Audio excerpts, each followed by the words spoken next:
Good afternoon. Welcome to this educational session for NACo's 2017 Legislative Conference. We are pleased that you could join us. For those who don't know me, I'm Julie Uffner. I handle the Environment and Energy portfolio for National Association of Counties. Today, we're here to talk about the federal rulemaking process and how you, as county officials, can be a part of it. It seems in recent years that the federal rulemaking process has become very complex. But as equally true, as finances have dried up at both the federal, state, and local levels, more implementation responsibilities are falling on local governments, which becomes equally important for local governments to participate in the federal rulemaking process. Some of these requirements from federal rules include Waters of the U.S., Ozone, Bureau of Land Management's 2.1 planning rule, FEMA's disaster deductible, and Department of Labor overtime rules. As local governments, you implement and enforce these regulations at a local level. So today, we're going to find out how you as local governments can participate in the rulemaking process and hopefully give you the tools to do so. First, a couple of housekeeping tips. Please be sure to silence your cell phones and please take calls outside. Second, once Sam Brown finishes speaking, we will move into the question and answer part of the program. Since the session is being recorded, we will ask Mr. Brown to either repeat the question or have the mic brought to you. Third, for any workshop you attend on the conference app, there is a place to review the workshop. If you like the workshop, or even if you thought there are things that need to be changed, please review us. Now, to introduce our speaker, Sam Brown hails from San Francisco, California. He is a senior attorney with Hunton & Williams. He focuses on federal and California-specific environmental and administrative law matters, including electric utilities, general manufacturing, municipal utilities, land development, mining, food and beverage, among others, on all aspects of environmental law, including permitting, compliance counseling, administrative and civil enforcement defense, and more. Sam has extensive government experience from his prior role as an attorney with the U.S. Environmental Protection Agency's Office of Regional Counsel in San Francisco, which is Region 9, and the Office of General Counsel in Washington, D.C. He is currently an adjunct professor at the University of San Francisco, where he teaches environmental law. Please join me in welcoming Sam Brown. Thank you, Julie. Can everyone hear me okay? Thanks. And Julie, am I using this? You should be. Okay. So afternoon, everyone. This is an intimate gathering. So as opposed to kind of Q&A at the end, feel free to interrupt me at any time. Let's just, I'm going to kind of dive into my spiel here, but if you have questions in the middle of it, just feel free to raise your hand, interrupt, and we can have a discussion about it. So Julie said, I'm currently an attorney with Hunton Williams out in San Francisco, but prior worked for US EPA for quite a while. And really what I do is, I really put it in three buckets. A lot of what I do is enforcement defense, Justice Department, EPA, environmental organizations. When they sue entities, I help defend them. Actually, right now, representing a couple counties out in the western half of the United States. I do site-specific compliance work, so a certain facility needs to understand how to comply with the Clean Air Act, Clean Water Act, et cetera. And the third bucket really is helping corporate clients and also trade associations manage and navigate the federal rulemaking process. And that's really what I'm going to focus on here today. So what I'm going to talk about today, I'm going to just assume that you all in the room have a general understanding of the federal rulemaking process. I'm going to just really touch on some general background briefly. And then if you hadn't heard, there was an election in November, a pretty big one. So we could not talk about federal rulemaking without talking about the election and what has happened since then and how the world may be turned upside down. It's a bit unclear yet really what practically the election means and what's been put out there yet, but I want to explore with you what really is going on, and then how might that impact federal rulemaking, and how that might impact how counties engage in that process. Then I want to talk about some just practical do's and don'ts. In my experience, both within the agency and now outside the agency, for both NACo and individual counties when you're engaged with regulatory agencies. And then just a couple case studies of examples of, in the context of regulatory matters that impact counties, what's going on. In particular, a little bit later today, President Trump's going to be signing an executive order on water of the United States. So that's a rather topical subject that I'm going to be sprinkling throughout this entire presentation. It's just the example, because I've spoken at past NACo events on water of the United States. I know counties are very concerned or interested in that rulemaking. So I'll use that as kind of the example as I go through to kind of put some meat on the bones. So federal agencies, there are lots of them, essentially the fourth branch of government. What I'm going to focus in on, because this is my background, is environmental and natural resources. So I look at these issues through the lens of EPA, the Army Corps, Department of Interior. So the examples, again, I give are going to be in those contexts, but really the do's and don'ts and the things I talk about today are really transferable to really any federal or state regulatory agency. So agencies, they're created a lot of different ways. And generally agencies have either general or specific authorities that they can operate with. Either Congress can direct agencies to do something, but really this last bullet is, while Congress gives the agencies their authority, there's a lot of room for discretion, significant discretion how an agency would implement that authority. And that's really where the rubber hits the road, and that's really where you have the controversy. That's where you have litigation. What does water of the United States mean? Congress didn't say.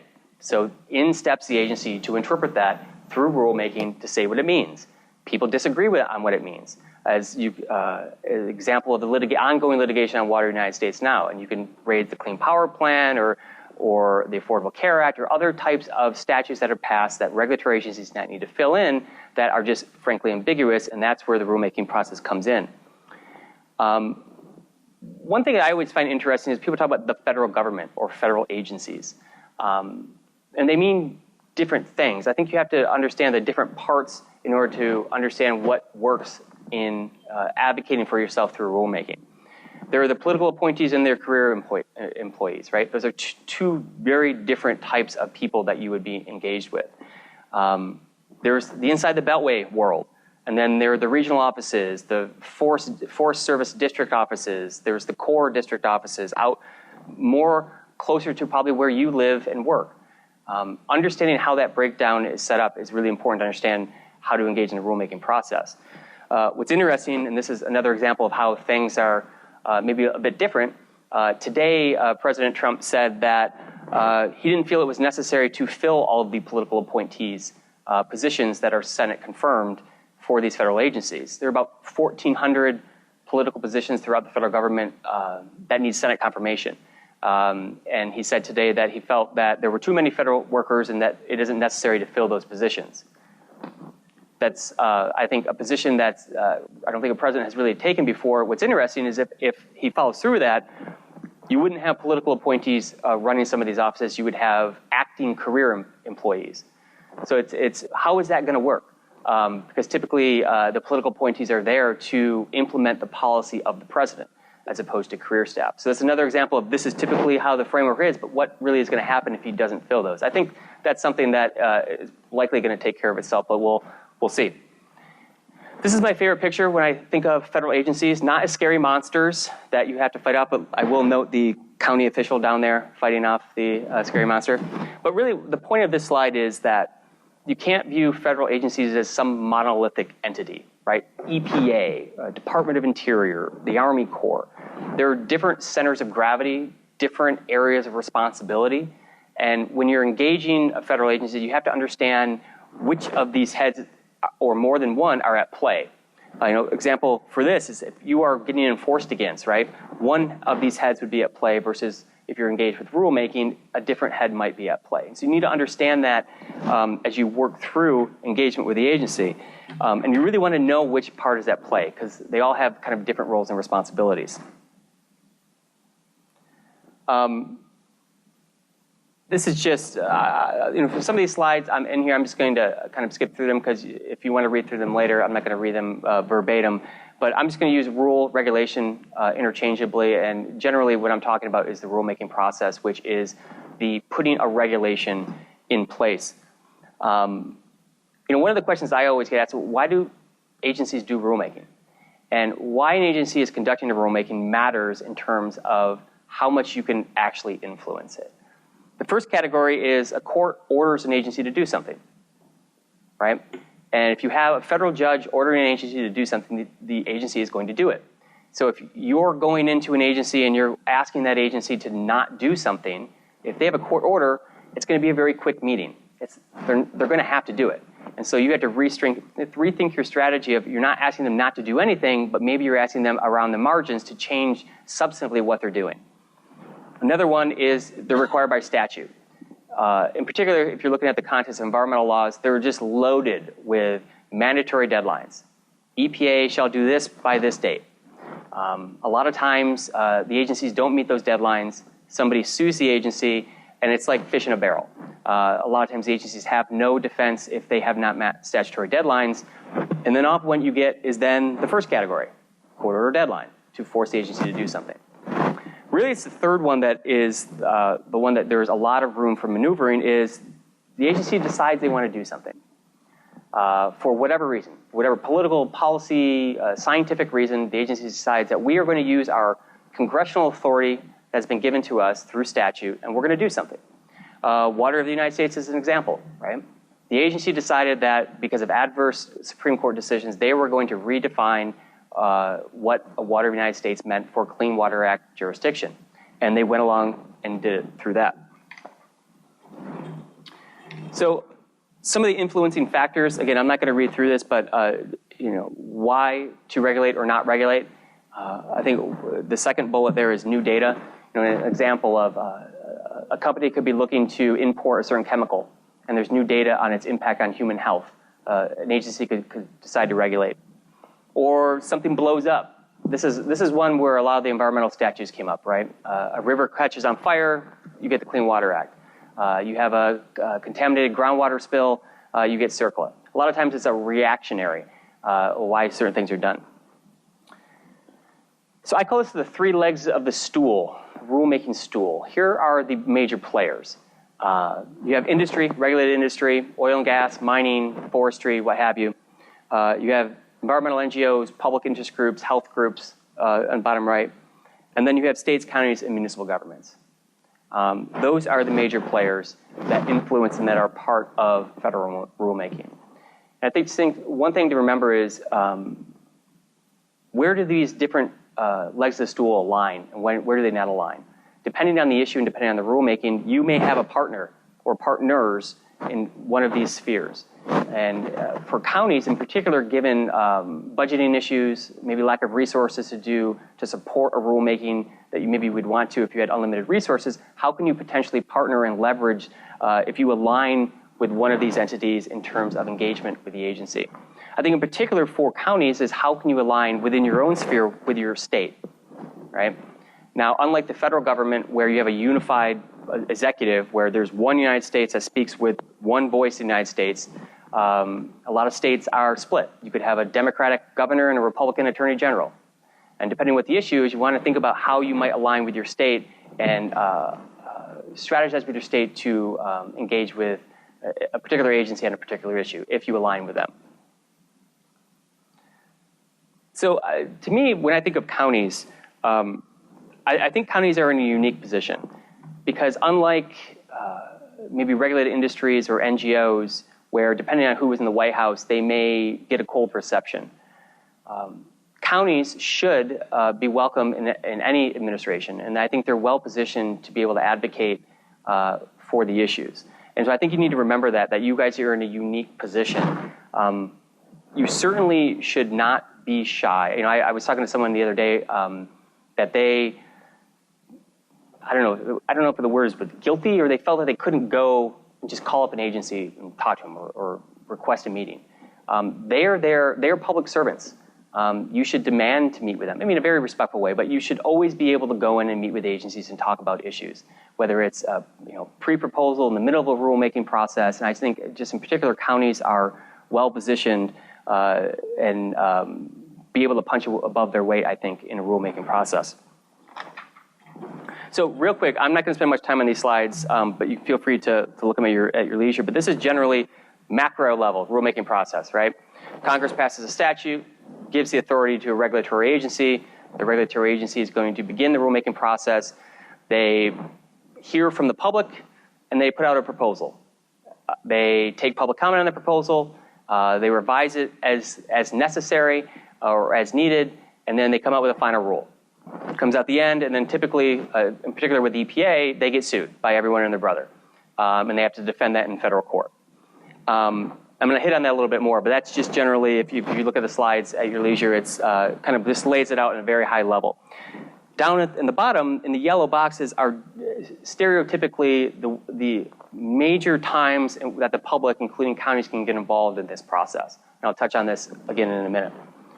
How can you keep track of what's going on, right? There are a lot of federal agencies, a lot of going on. How do you even know if there are issues that are brewing in DC, if you're in Wyoming or Washington or Florida? How do you keep track of all this? Here are two really good resources. One is called the Unified Agenda, which essentially puts for all federal governments what they're planning on doing. And then the regulatory plan, by executive order, every federal regulatory agency is supposed to lay out for the next 12 months, what are they going to propose? What are they going to finalize? What are they working on, right?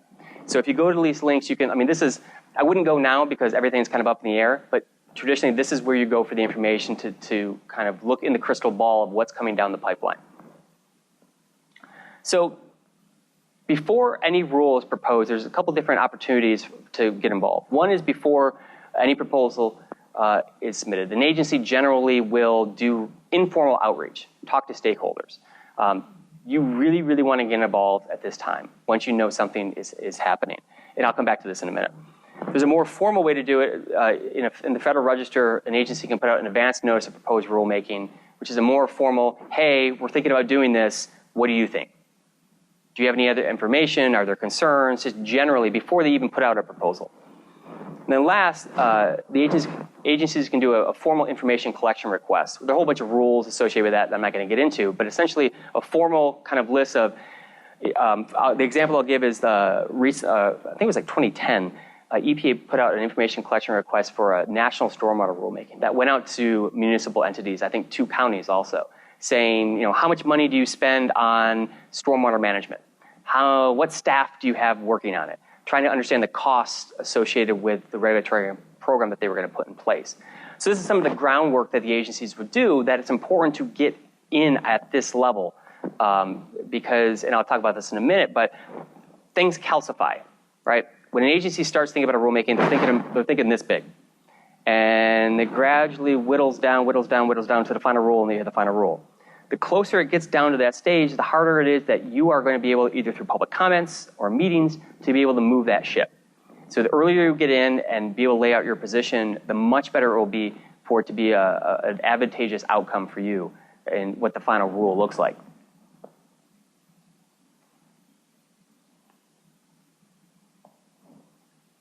Best time to go in and talk to the agency, again, before it's ever proposed. If you are going in and talking to the agency for the first time, saying, hey, we just submitted public comments on your rule, we'd like to talk to you about them, you're way too late. Traditionally, that's how it's supposed to work, right? You put a proposal, you submit public comments, and you should have an opportunity to still be able to significantly influence the direction of the rule. Practically, that's not really how it works. By the time they have already proposed, that's really what they want to do. They have to submit it for public comment, and they will take the public comment. And if it's just a deluge, like a tsunami of adverse comments, typically they have to respond, and they'll likely shift. But you really, really, again, as you can tell, I'm hitting this point very hard. You want to go in early. You want to talk to the agencies way early in the process. Sam? Yeah. Can I just ask a quick question, and you may have to repeat it for how counties or local governments identify who the best person within EPA to talk to? The question is, how do counties identify the best person within EPA to talk to if the rule hasn't been proposed yet? Because they may not necessarily know the staff. Would that be listed anywhere, or would they go through the intergovernmental office for EPA? They would call you and you would call me, or someone like me. And I'm serious. There are, for every federal agency, if you created a list, there is someone like me, and there are more people like me than just me, who have worked in the agency that know everybody that worked there. They were my former colleagues. I know who works on what. And that's kind of where the unseemly sausage gets made of. You kind of have to know inside the Beltway what's going on. And so you want to reach out to people to, so if you have a concern with Department of Interior, Fish and Wildlife's doing something, and you know something's going to happen, but there's nothing online, there's nothing in the Federal Register, there's nothing official out there. You want to talk to somebody who knows the agency, who knows the people in there, that can have an informal conversation and say, hey, what's going on? I mean, this just happened recently where somebody had a question about EPA, and I called up a former colleague just to see what was going on. I mean, honestly, I think that's practically the best way, especially really, really early in the process.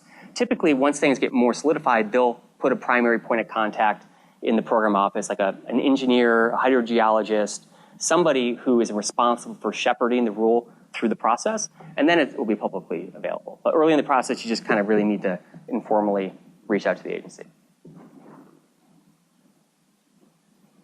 I'm going to skip over these slides real quick, but again, proposal. This is what we're thinking about doing. Here's the proposed reg text. Here's what we're going to regulate. We're going to regulate, a certain pollutant, X parts per million. We're going to do whatever. It could be a whole host of different things.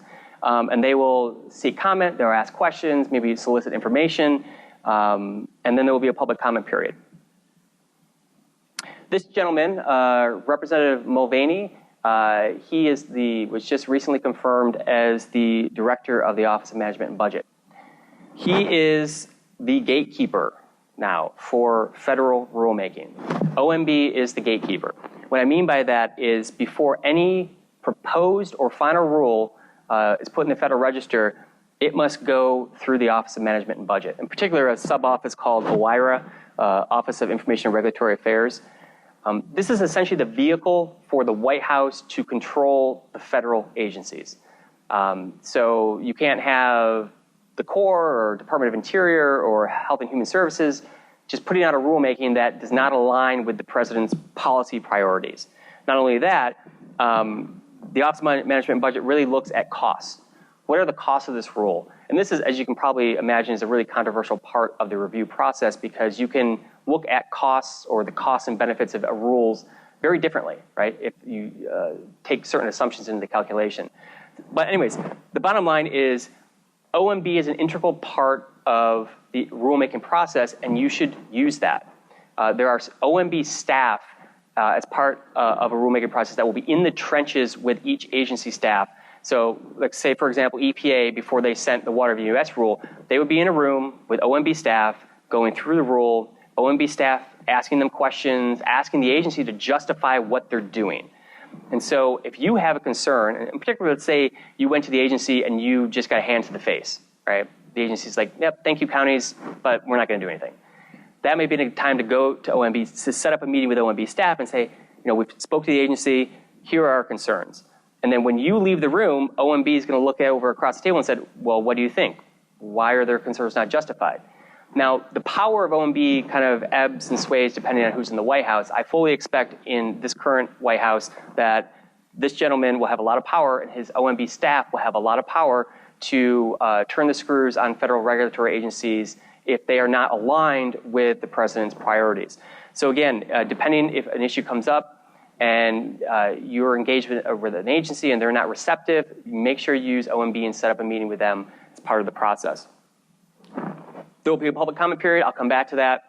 After the public comment period, the agency will finalize the rule, lay out the rationale, put the rationale in the preamble to the rule, and the regulation will then become effective, subject obviously to judicial challenge.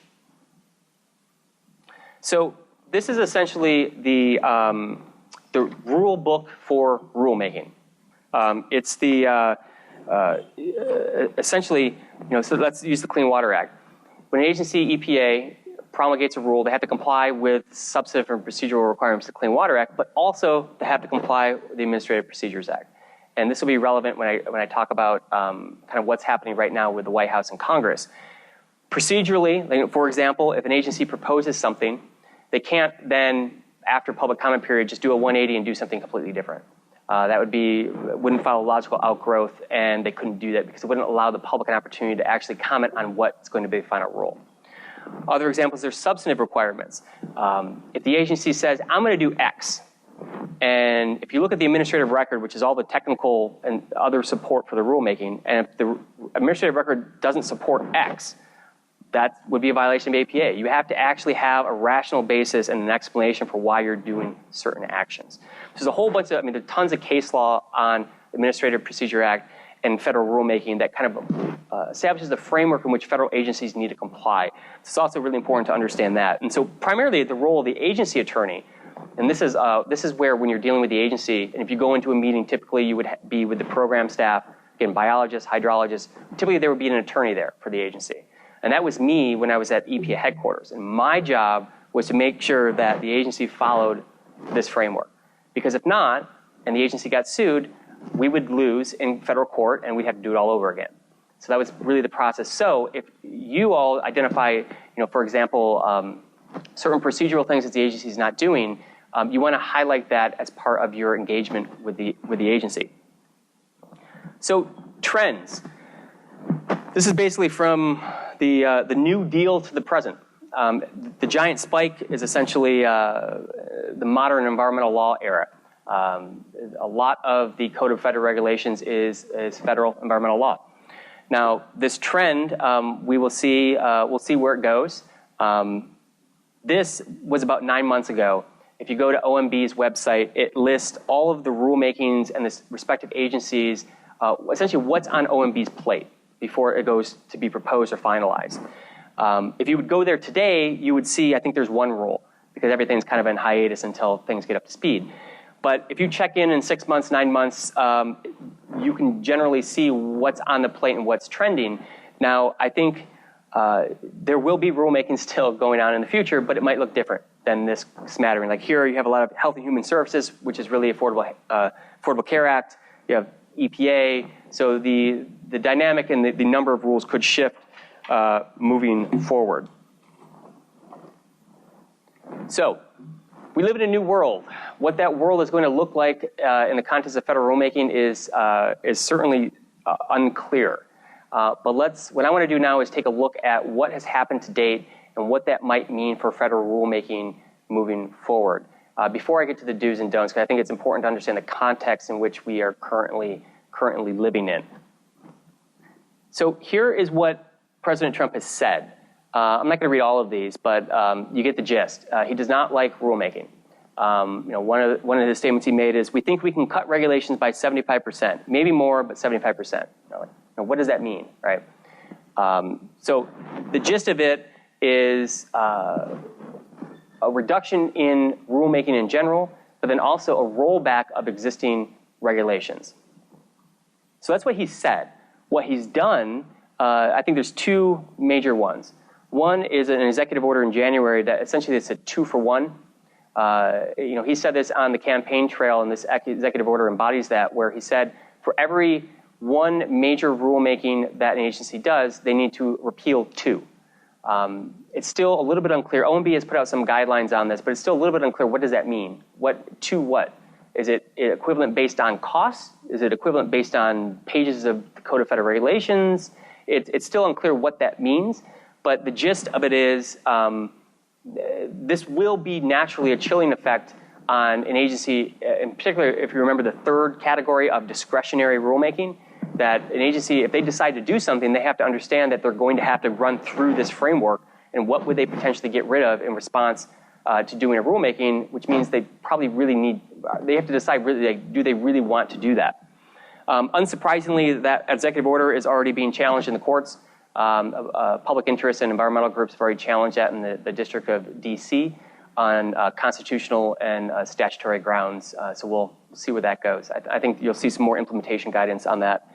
Another one that just came out was, and this is the second one, I think maybe almost every president has done this, essentially asking federal regulatory agencies to take another look at what rules are on the books and what ones they can get rid of. We'll see what happens with that.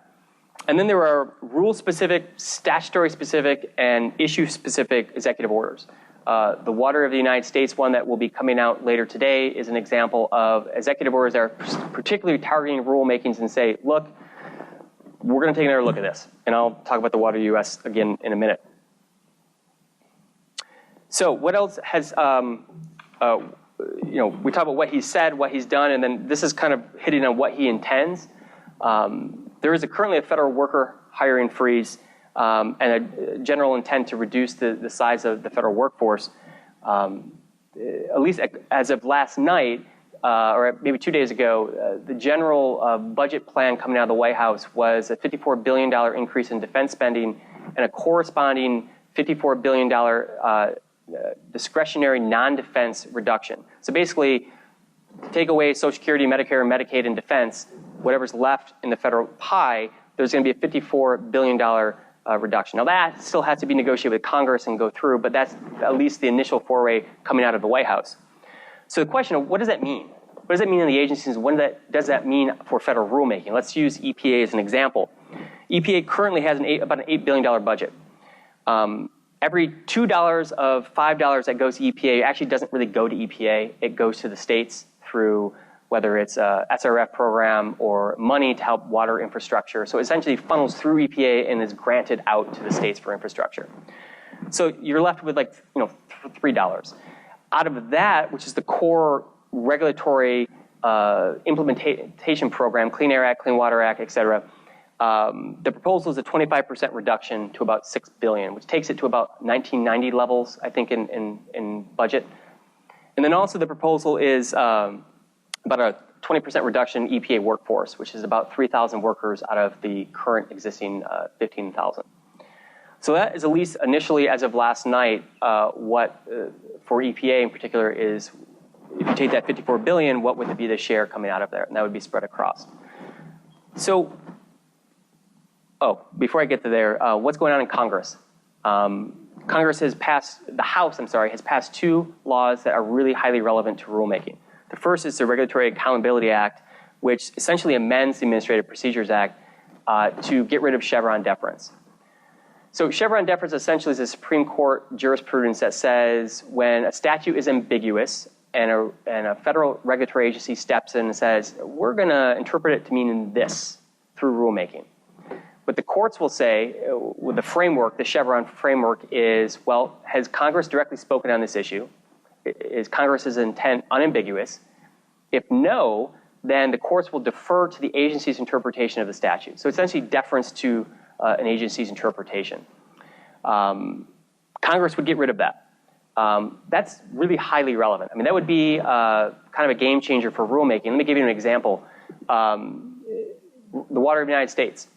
If EPA repeals and then does a new rulemaking, they're going to rely heavily on their Chevron deference to defend that rulemaking. If not, courts will interpret the statute. Let me give you an example. Are people familiar with the water transfer case or the water transfer rulemaking? Well, it's essentially when you move water, especially out west, think of a large irrigation canal, right? You're moving water from Northern California to Southern California. What EPA said is that transfer of water doesn't require a permit. It's exempt from the Clean Water Act.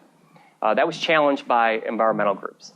And EPA, a district court judge in New York said, well, I interpret the statute differently, and EPA's rule, it's no good. What the circuit court said on appeal was, no, we're going to defer to the agency. We're going to defer to that. It's an ambiguous term, and we're going to let the agency's interpretation stand. The reason I'm raising that is this is dangerous, potentially. And I think we need to think through, I think people need to think through what this really would mean, because you may not like a federal agency's interpretation, but would you prefer a federal judge's interpretation? In particular, in an area of, say, environment or natural resources, which is highly super technical, I just think it's an open question. Now, this hasn't passed the Senate. This has been proposed multiple different times. So we'll see where it goes. I think it's passed the House the last 2 or 3 years, I believe. So we'll see where it goes. But it would be a very significant impact if this does pass through Congress. I'm sorry, and you had a question? No, you just answered it. Okay, yeah. So it's only the House. It's passed the House in January. The second one is the REINS Act. This would be another significant game changer. Again, this has passed the House, but has not passed Congress, where for a major rule, I think it's 100 million, I think, in costs. For a major rule, the agency would then have to send it to Congress, and then Congress would have to affirmatively, through a joint resolution, bless that, or the rulemaking would not go into effect. Now, if you think about that, historically, at least recently, Congress has problems really passing anything. It's particularly in a divided Congress. So what would that really mean? So if an agency sends something to Congress, it just basically could die in the vine. I think that's, again, the full implications of that. I haven't still wrapped my head around what that would really mean, but it certainly, I think, practically would mean less rulemaking, less regulatory action, and depending on who's in the White House, who's in Congress, is that a good thing, is it a bad thing? I think that's still kind of an open question. Point being is if one of these two things or both pass, this would be a significantly game changer in terms of how federal rulemaking happens. Another thing is modifying the organic statutes, Clean Water Act, Clean Air Act, Endangered Species Act. One of the things that are on the table is just taking, like, for example, Clean Air Act. One of the proposals is just taking away the ability of EPA to regulate climate change or greenhouse gases. So the whole concept of what's going to happen in the rulemaking process goes away because EPA no longer has the statutory authority to do it. So those are things happening in Congress that could impact, again, in the environmental natural resources space, but also in a lot of other subject matter that could impact counties is ongoing right now in Congress. So what does all this really mean for rulemaking? I think at this point, as we stand here today, it's completely unclear. We just need to have time to shake out both budget issues, priorities in Congress, what passes Congress, what other executive orders come out of the White House, what are the priorities. Practically, and I don't mean this as kind of a political critique of some of these decisions. This is just, to me, when I have clients ask me, well, what does this really mean? Here's my takeaways. There are a lot of pieces of the puzzle on the table that I just went through, and they don't all fit together. You can't necessarily have your cake and eat it too through some of this. Let me give you some examples. You can't eliminate regulations without going through the rulemaking process. You need staff and resources to do that. So if you carve some of these agencies down to the bone, you can't actually roll back some of the stuff you want to do. So how does that work? Court-ordered and statutory deadlines that I talked about earlier. There are a whole bunch of them that apply to regulatory agencies. If regulatory agencies do not meet those deadlines, they will be sued by outside interest groups. They will get a court order from a federal judge ordering the agency to do something. If that agency does not do that, they will be in contempt, and there's potential for those officials to be held accountable. If an agency doesn't have the resources or the staff to do that, that's a problem.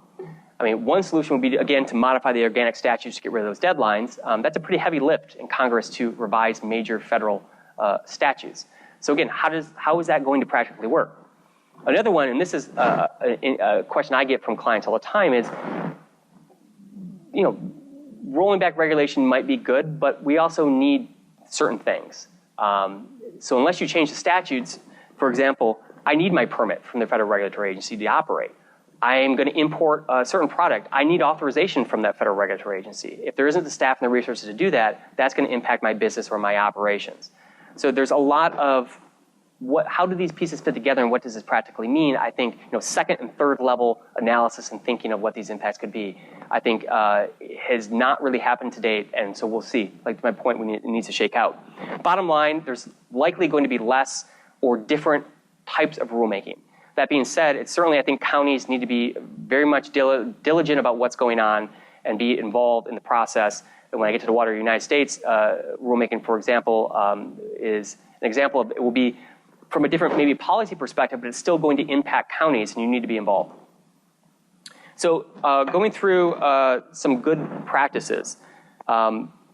These are just some general do's and don'ts that have come up in my time of working on these issues, and I think these are transferable to really any regulatory agency and kind of applies across the spectrum.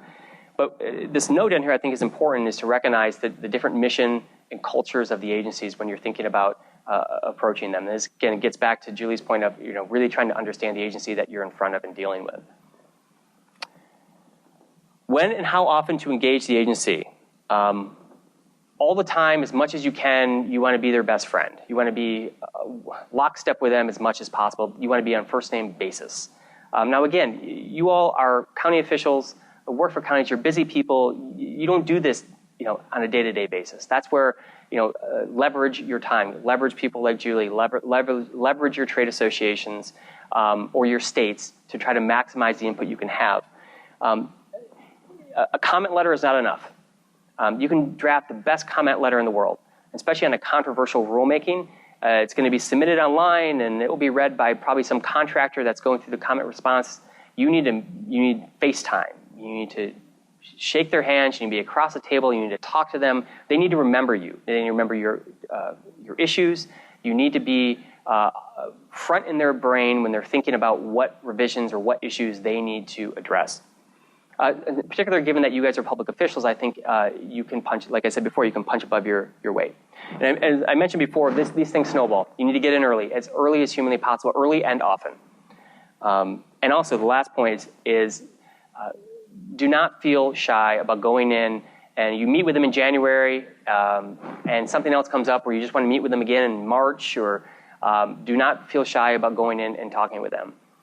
And obviously, a lot of the action happens here in D.C. Your budgets are tight. It's not like you can just hop in a plane and fly to D.C. to meet with federal regulatory agencies. A lot of them have field offices. If you're in Colorado, EPA, the Corps, lots of people, they have agencies in Denver. Go meet them there and talk to them there. And then you can pick up the phone and you can just continually do that. You want to look for any way, in particular for rules or agency actions that really impact your counties. You want to try to find any way to get in front of these folks. And this is kind of reiterates what I was saying before. These are different opportunities in which to engage with agency staff. Again, just echoing my other point, meet in person.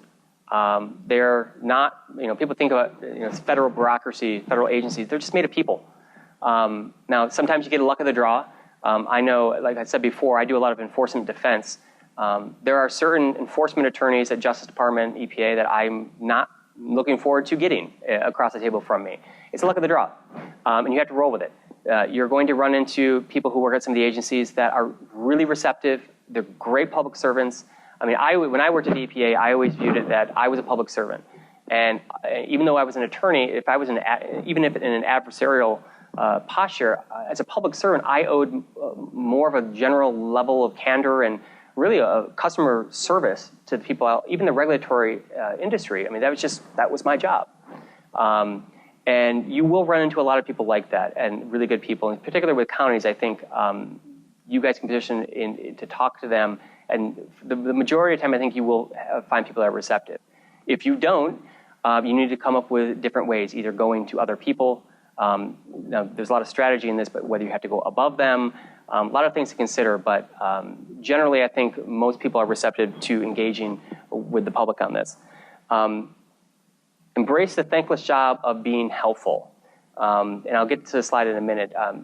Well, let me pause it. I'll come back to that.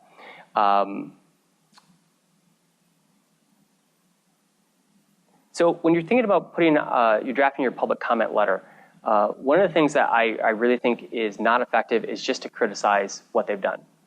If your letter is a 12-page letter resuscitation of how horrible this rulemaking is, they'll read it and they'll think about how they can potentially revise it to make it more defensible. To me, that's not an effective strategy. Now, in some cases, you're going to be diametrically opposed, especially in the case where you just don't want them to do a rulemaking at all. But if the general idea is something you can live with, think about how you can make it work for you.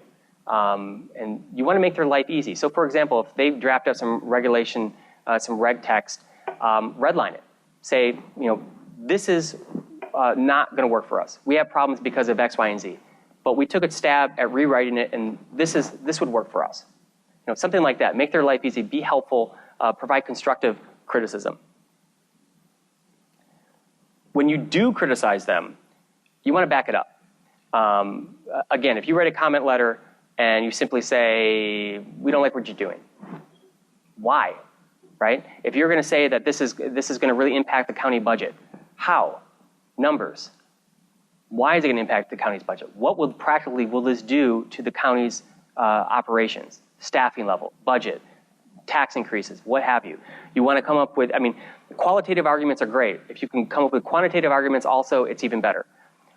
This is kind of where you want to make the agency a little bit uncomfortable. And this is where you want to support the administrative record of saying, look, what you're doing doesn't make sense for X, Y, and Z reasons. And it doesn't make sense backed up by actual data, actual information, as much as you can. Again, you guys are counties, you strapped for resources, you're not going to be able to hire economic consultants to go out and do the analysis for you. This is why you want to try to maybe leverage and coordinating with states or other regulated entities to try to coordinate and maybe pool resources as much as you are allowed to do so. Quick question. Yeah.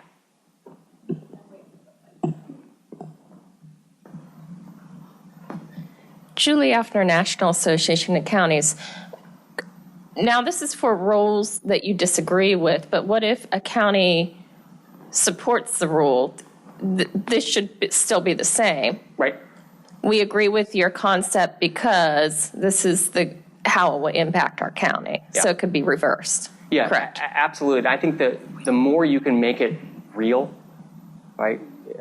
I think, to me, your comment letter should tell a story in a lot of ways. Why, if this is a good thing for the counties, why? And don't feel like you need to chintz out on the details. Like really, why is this important? Why does this matter? Why does this work?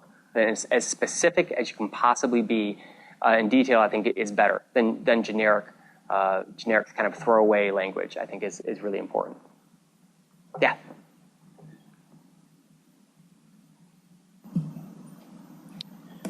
Michael Jeans, Maricopa County, Arizona. You said basically earlier on in your description of the entire process that at the end, basically the next step is wait to be sued. Do you believe that, based upon your experience, is it more of people not getting involved early enough in the process, or just simply that in today's society, no matter what you do, somebody's going to disagree with you and sue you? I think it's a mix of both. I think in my experience, and I'll touch on an example of this later in the slide, I think I am very much, my personal belief is a lot of this litigation could be avoided by earlier engagement. And I think some of the blame lies on regulated industry and some of the blame lies on the agency. But I think earlier engagement and I think a lot of times the sides just don't trust each other. And so there is a lack of that early engagement and just real candor in terms of what is the agency trying to achieve and what will or will not work for the regulated entities. I think that impacts that somewhat. But I think also to your latter point, I think also practically there are some entities out there that are involved in those kind of dynamics. So in EPA, for example, there are certain entities that are going to sue EPA on principle no matter what. And so it's kind of a mix of both in my experience. But I have an example that I'll talk about that kind of illustrates that. I think this is really important for counties. Do not assume a regulatory agency has any idea what you do. And I experienced a lot with with more regulated industries like mining or oil and gas, or things like that. You could be talking to somebody at an agency that has absolutely no idea how, say, an actual mine works. Like literally, how does it actually function? And so it's hard to have that conversation until you educate them so you can have an actual conversation about the substantive issues, right?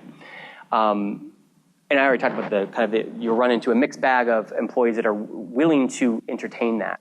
I loved it. I mean, when I was at EPA, if someone would offer to come in and talk to me about their industry, particularly if I was working on an issue, absolutely, come in and talk to me. It makes me a better attorney. It will make the process better. It will avoid any miscommunications in the future, and that's how you avoid litigation. To me, and I'm going to speak for EPA, I don't think they have any idea about what counties do. And I would say, in my experience in EPA, when I would look at the spectrum of the players, I work for counties now, so I have a better idea. But at the time, what really do counties do? What really are their responsibilities? What issues do they have to face? I don't think I really had a good sense of that. And so that's why I think when you're involved in it, making sure, starting with, okay, this is what we do. This is what matters. This is how we operate, I think is important. Let me give you an example of education in the agency. I was working on a rulemaking at EPA where we were essentially creating standards related to construction activity. And so it was all construction activity. And it applied to basically everyone. And then some folks came in and said, look, we do linear projects, natural gas pipelines. So our construction is very long and very skinny. So what you're proposing just practically doesn't work for us. And also, we're also regulated by this other federal agency, basically along the same lines. I had no idea about that. Nobody on our rulemaking team had any idea about that. If they had not come in and educated us, we would have gone along our merry way. We would have finalized something that didn't work for them. They probably would have sued the agency. It turns out in the final rule, we carved out an exception for them. It made practical sense. They wasn't going to call environmental damage. It made sense practically. And it was them coming in and educating us and having a dialogue. And we avoided that issue. Skip over this one. Utilize other federal agencies. Federal family is a dysfunctional family. A lot of different turf wars, a lot of different things. And a lot of times, not all federal agencies agree with what another federal agency is doing, whether it's in rulemaking or in litigation. So also understand what other federal agencies might be interested. Go talk to them. They might not have any idea what the other agency is doing, and they might have serious concerns. And another federal agency raising that to say OMB, that's the job of OMB also, is to be the referee between the agencies. It's another important way to try to leverage other federal agencies to influence an agency that maybe is doing something that you don't agree with. Also, states and Congress. I think with states, I've already touched on this, leverage and coordinate with your state as much as you can. Especially in a lack of resource issues, you want to use them as much as humanly possible and coordinate with them to help advocate for you all on your behalf. Congress is a bit trickier. I've seen it work, I've seen it not work. I think it also partly depends on what's the status of divided government. If you have a Democratic White House and you try to engage some Republican congressman to tell a federal agency that's under a Democratic White House to not do something, what are you really going to achieve, right? But maybe congressional oversight. There's different things you can do. I just flag it, but there's a whole bunch of strategy and things you need to think about before you kind of go to Congress. But it can be helpful, and it's something that you should think about to have in your tool chest to potentially use for engagement purposes. Let me give you another example of, in my experience with this. Similar to the pipeline example, I was working for a mining client. EPA proposed a permit that included mining-specific permit requirements that were just wrong. I mean, they just legally were wrong, practically were wrong, technically wrong. They were just wrong. And I reached out to EPA to say, hey, can we talk about this? And I got a complete hand to the face that no, we've already thought about this. We're done. We're going to finalize this. We're good to go. All right. So what do? Do you just gear up for litigation, like we talked about? What I did is I went to a different part of EPA. Getting to this multi-headed beast, right? The permitting part of EPA was doing the permit. It was incorporating a rule that a different part of EPA had worked on. So I went and talked to the other part and said, hey, do you know what they're doing? Because they're taking your rule, they're making it do something completely different, and it doesn't work. And so that way you leverage different parts of the agency. So obviously they went and talked to two agencies and they said, oh, okay, well now we do need to talk. And the bottom line, what would happen is we were able to go in, explain why this didn't work for legal and technical reasons, and we were able to resolve it. The permit got changed before it went final. My client didn't need to sue the agency. The agency didn't get sued, and what was in the permit was right, and it was environmentally protective. I mean, it was a win-win. It's actually how it's supposed to operate. Another example is working for a client, a natural gas pipeline client, where they needed a FERC license.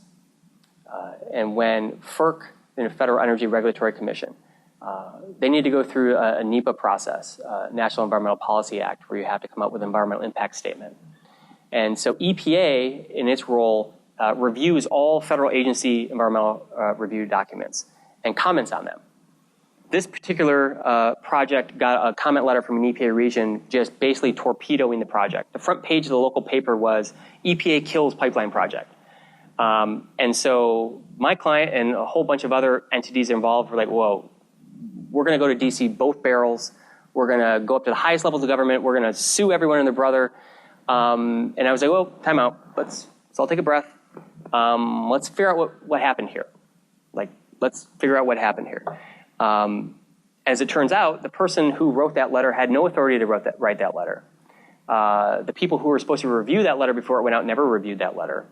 The people within high levels of government didn't like that because this was a natural gas pipeline project. And at the exact same time when they were doing that, EPA was over in Paris trying to negotiate the climate change treaty, where natural gas projects were a good thing. It's a bridge fuel between coal and renewable energy. It was just, basically it was a disaster. And only one person within the agency wrote that letter. So we were able to explain that. We were able to kind of pull everything back in. Let's time out. Where is this going? And we were able to get basically a retraction from the agency to move it forward.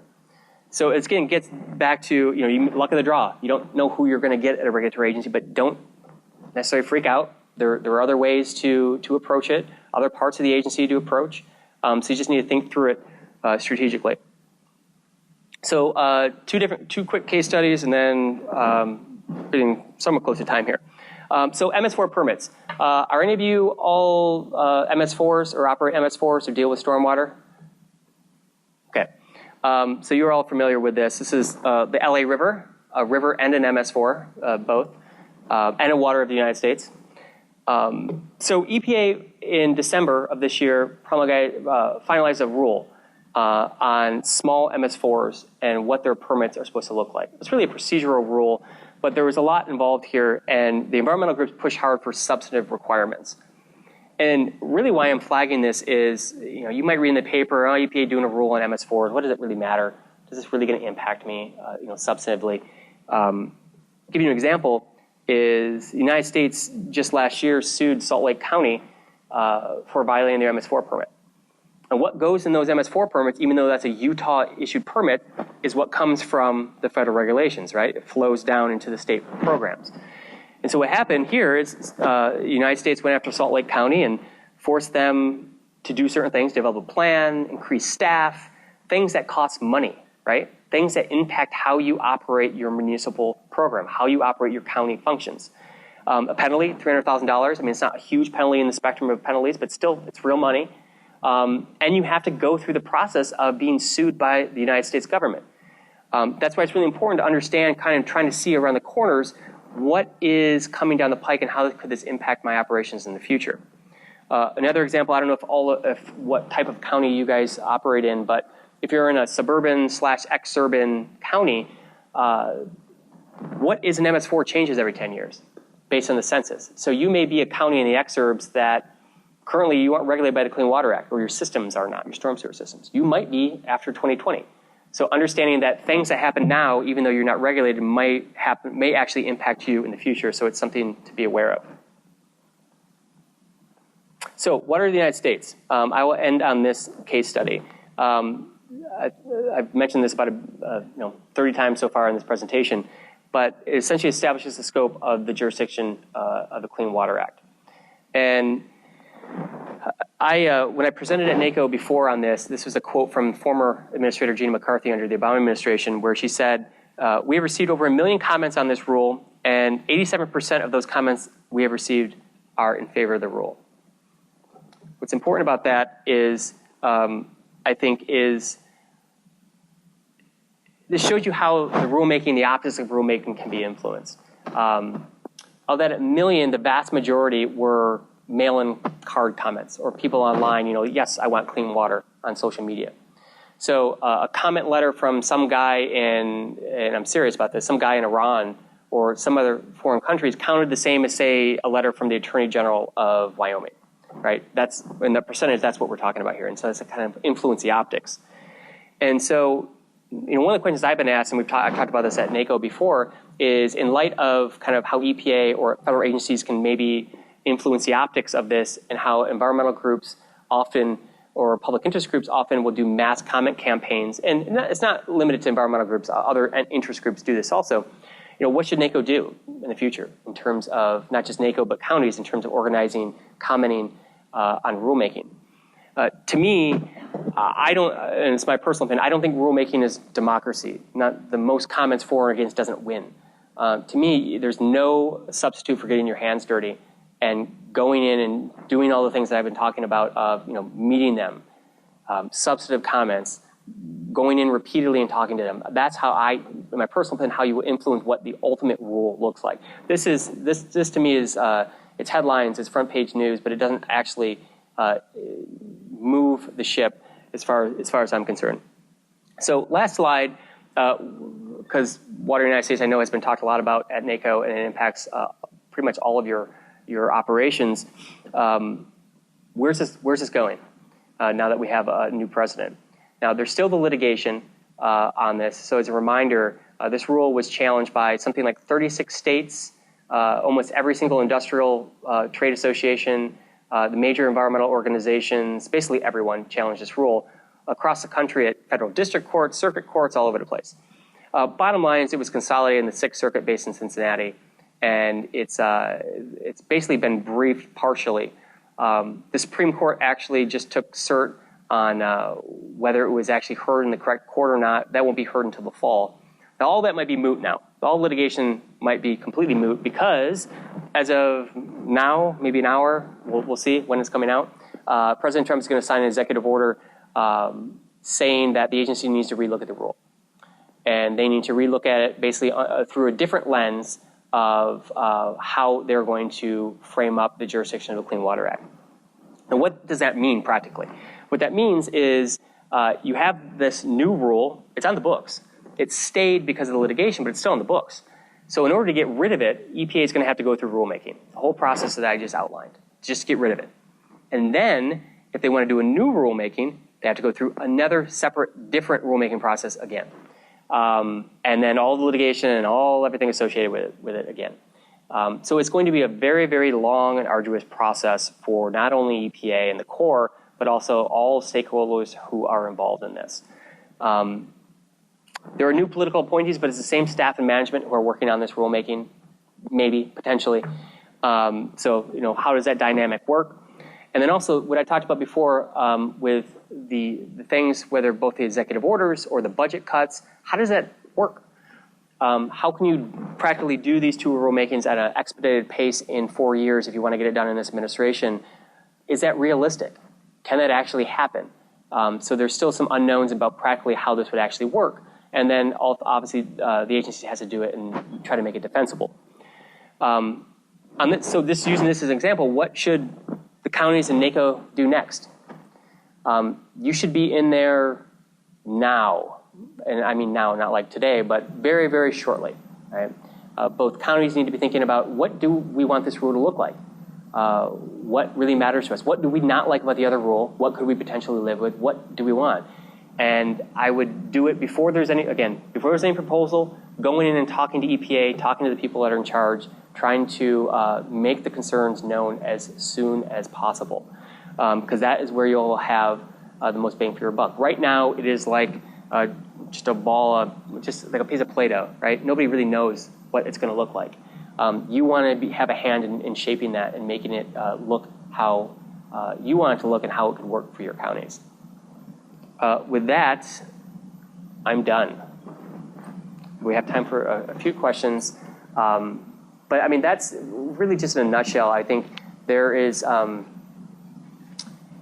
to be a lot of changes, I think, in federal rulemaking, just in terms of both policy and substantive, where the direction is going, but also, like I mentioned before, maybe institutional changes about just how rulemaking actually can occur.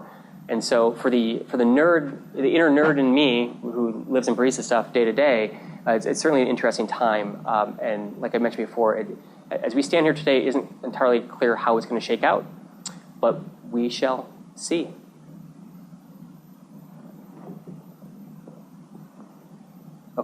Well, thanks. Appreciate it.